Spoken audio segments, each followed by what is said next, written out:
Hi everyone.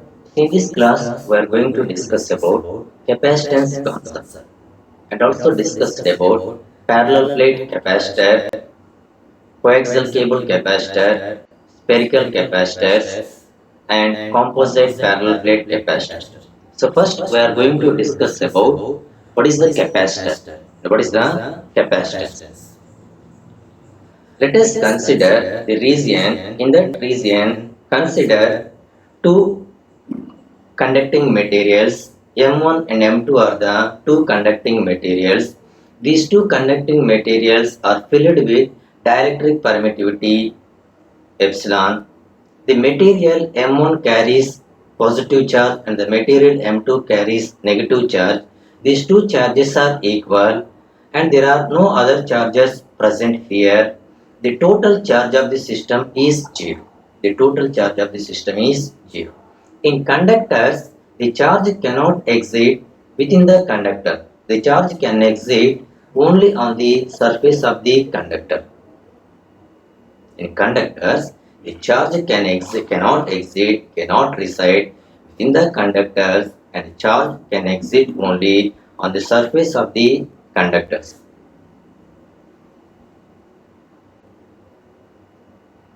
The two conducting surfaces carrying equal and opposite charges. These two charges are separated by the dielectric permittivity epsilon. Is called as capacitive systems and giving rise to a capacitance. The two conducting surfaces carrying equal magnitude and opposite charges. So that are separated by the dielectric permittivity epsilon is called as capacitive system that giving rise to a capacitance. The direction of the electric field intensity is normal to the conductor surface and the electric flux is directed from conducting material M1 to conducting material M2. In such a system, there exists a potential difference between two conducting surfaces M1 and M2. The ratio of the magnitude of the total charge of any one, the ratio of the magnitude of the total charge any one of the two conductors and the potential difference between two conductors is called as capacitance. Once again, the definition of the capacitance, the ratio of the magnitude of the total charge on any one of the conductor and the potential difference between two conductors is called the capacitance of the two conductor system. And it is denoted by, capacitance is denoted by symbolically C. So therefore, the capacitance C is equal Q by V12, where Q is the magnitude of the total charge. Magnitude of the total charge. There are two materials. Material 1 carries the positive charge and the material 2 carries the negative charge. That Q is the magnitude of the total charge on any one of the conductor. V suffix 12 is the potential difference between two conductors.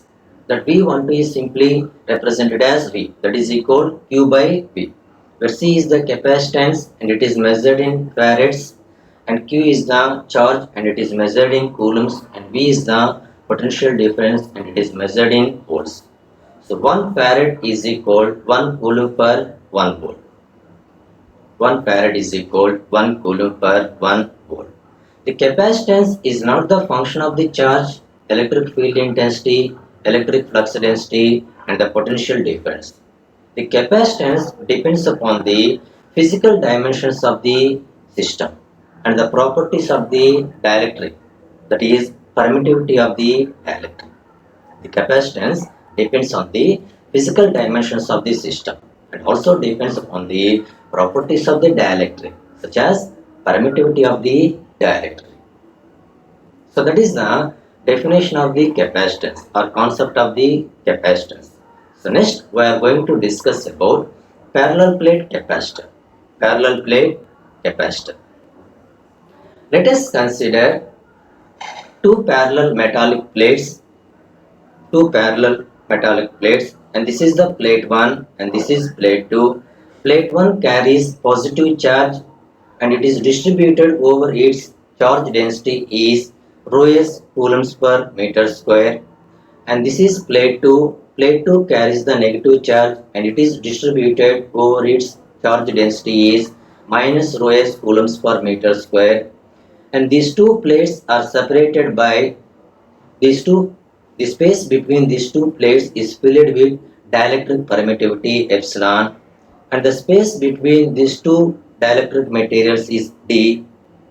Plate 1 is placed in lower plate, or plate 1 is placed in z is equal to 0 plane, that is xy plane, and the plate 2 is placed in z is equal to d plane, that is xy plane, and the direction of the electric field intensity is normal to plate 1, and direction of the electric field intensity is normal to plate 2 in downward direction.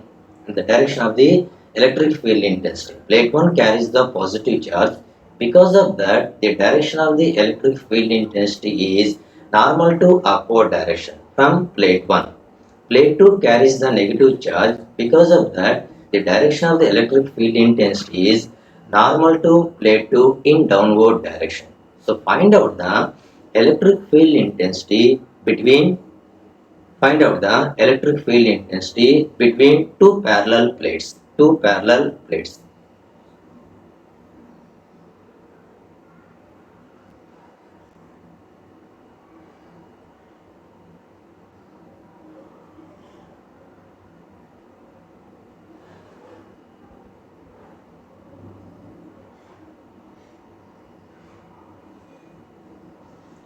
Let capital A is the cross section area of the plates and it is measured in square meters, and the total charge is Q is equal to rho s into A, where rho s is the surface charge density and the lower plate carries the positive charge density and upper plate carries the negative charge density. Q is equal to rho s into A coulombs.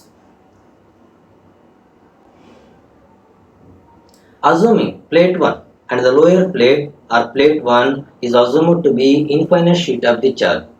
So we know that the electric field intensity due to infinite sheet of the charge is E bar is equal rho s by 2 epsilon into A n bar. So that is the equation of the electric field intensity due to infinite sheet of the surface. That equation already expressed, already derived in previous classes. So now here in the concept of parallel plate capacitor, plate 1 or the lower plate is assumed to be infinite sheet of the charge. So the electric field intensity due to plate 1 or lower plate 1 is E1 bar is equal to rho s by 2 epsilon an bar, where an bar is the unit vector in the direction normal to the plate 1. Now here plate 1 is placed in z is equal to 0 plane, that is xy plane. So therefore an bar is equal to az bar. The electric field intensity due to plate 1 is E1 bar is rho s by 2 epsilon into az bar. Next, calculate electric field intensity due to plate 2. Similarly, the plate 2 is assumed to be infinite sheet of the charge. Okay, that plate 2 carries the negative charge. So, from the negative charge, from the plate 2, the direction of the electric field intensity is going to downward direction. So, because of that, A bar is equal to minus AZ bar. A bar is equal to minus AZ bar. And plate 2 carries negative charge density, that is minus rho s. Therefore, the electric field intensity E2 bar is equal to minus rho s by 2 epsilon into minus AZ bar. So that is equal to rho s by 2 epsilon into AZ bar. Therefore, the total electric field intensity between two parallel plates, is E bar is equal to E1 bar plus E2 bar, where E1 bar is rho s by 2 epsilon az bar and E2 bar is rho s by 2 epsilon az bar. And take the LCM, we have rho s by epsilon az bar. So this is the electric field intensity between two parallel plate capacitors. Next, calculate the potential difference. The electric field intensity is moving from plate 1 to plate 2 and the potential difference rise from plate 2 to plate 1. So we know that the potential difference V is equal minus integral upper plate to lower plate E bar dot dl bar. So what is E bar? Rho S by epsilon into Az bar. And what is the direction of the electric field intensity? Az bar. And the differential length dl bar is also varying the same direction. In Cartesian coordinate system, the differential length dl bar is equal dx ax bar plus dy ay bar plus dz az bar. Now here, the direction of the electric field intensity is in z direction. Because of that, the direction of the differential length is also moving, is also varying in the same direction. That is, dl bar is equal dz into az bar. Therefore, the potential difference V is equal minus integral upper plate, and upper plate is placed in z is equal to d meter to lower plate, and lower plate is placed in z is equal to 0 meter. Integral z is equal to d to 0 rho s by epsilon az bar dot dz into az bar. We know that the dot product of the same unit vectors is unity. We get minus integral z is equal to d to 0 rho s by epsilon dz.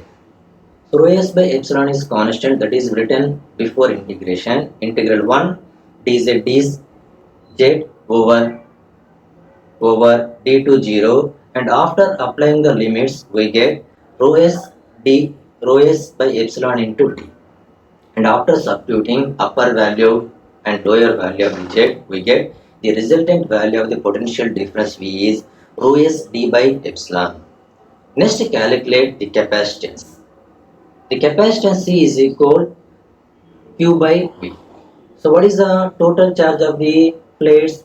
Rho s into A, and what is the potential difference? Rho s d by epsilon.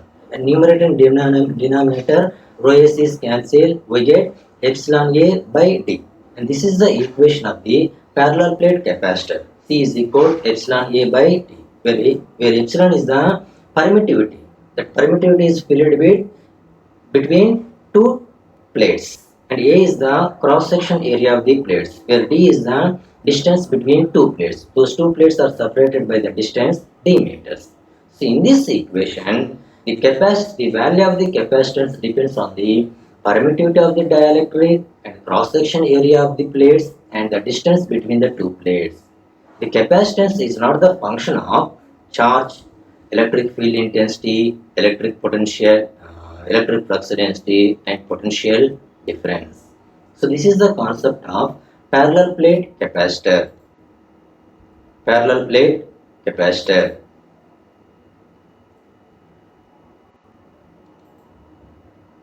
So see the animation. What is the capacitor? There are two parallel plates.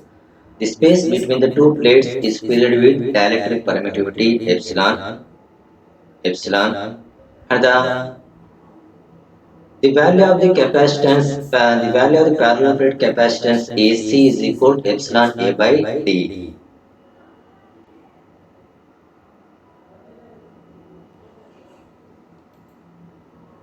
Now see the next animation. Charging and electric field. And the direction of the electric field intensity is from positive charge to negative charge. From positive plate to negative field. And charge.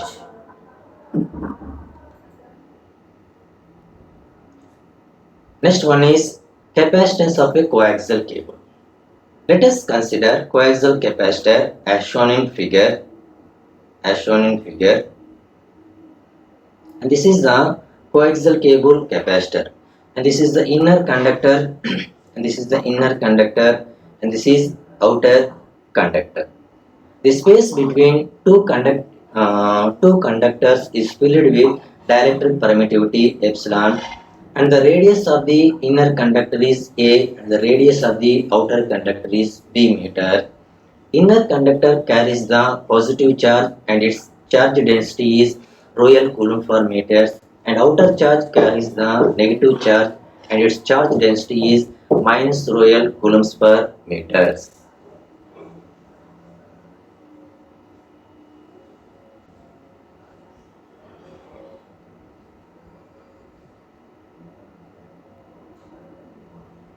The inner conductor carries the positive charge density rho L coulombs per meter, and the outer conductor carries the negative charge density minus rho L coulombs per meter. So the total charge of the conductors Q is equal rho L into L coulombs. Assuming cylindrical coordinate system, the direction of the electric field intensity is radial direction from inner conductor to outer conductor. The electric field intensity is moving from inner conductor to outer conductor. The inner conductor carries the positive charge and outer conductor carries the negative charge. So because of that, the direction of the electric field intensity is inner conductor to outer conductor in radial direction, and the potential rise from outer conductor to inner conductor. Potential increases from outer conductor to inner conductor. So we know that the electric field intensity due to infinite line charge density, infinite line charge, E bar is equal rho L by 2 pi epsilon R into AR bar. So now here the direction of the electric field intensity is radial direction, that is AR bar direction.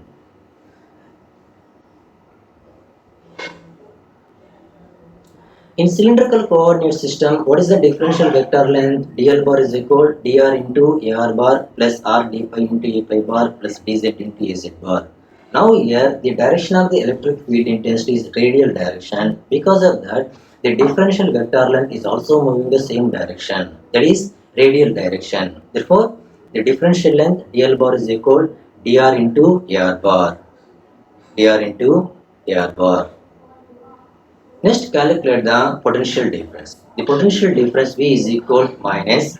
So, potential rise from outer conductor to inner conductor. So, minus integral outer conductor to inner conductor. Outer conductor carries the negative charge and inner conductor carries the positive charge. That is minus integral minus to plus. Integral minus to plus means that is outer conductor to inner conductor. E bar dot dl bar. That is equal outer conductor radius is b meters and inner conductor radius is a meters minus integral b to a and rho L by 2 pi epsilon r ar bar dot dr into ar bar. We know that the dot product of the same unit vectors is unity. Ar bar dot ar bar is 1. So minus integral b to a rho L by 2 pi epsilon r into dr. So rho L by 2 pi epsilon is written before integration. Integral 1 by r dr is log r. After applying the limits, ranges of integral b to a, we get minus rho L by 2 pi epsilon log a minus log b. Log a minus log b is written as log of a by b, that is equal rho L by 2 pi epsilon log of b by a. So this is the equation of the potential difference of the coaxial cable. Next, calculate the capacitance. So we know that the capacitance C is equal to Q by V. What is the charge of the conductor? Rho L into L. And what is the capacitance of the potential difference? Rho L by 2 pi epsilon. Numerator and denominator, rho L is cancelled. We get the capacitance C is equal to 2 pi epsilon L by logarithm of B by A.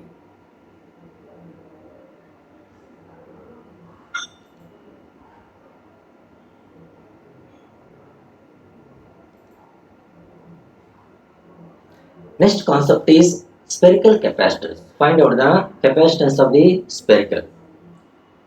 So consider a spherical capacitor forms two concentric spherical conducting cells. And inner conducting spherical cell radius is a meters and outer spherical conducting radius is b meters. So the spherical capacitor shown in figure. This is a spherical capacitor. And the radius of the inner spherical cell is a meters and the radius of the outer spherical cell is b meters.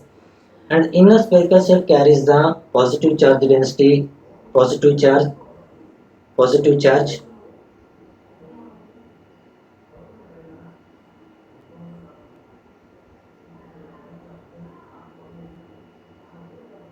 and outer spherical cell carries negative charge. The direction of the electric field intensity is always moving from inner spherical cell to outer spherical cell, and the potential rise from outer spherical cell to inner spherical cell in radial direction. And the direction of the electric field intensity is radial direction. And the differential vector length is also varying the same direction.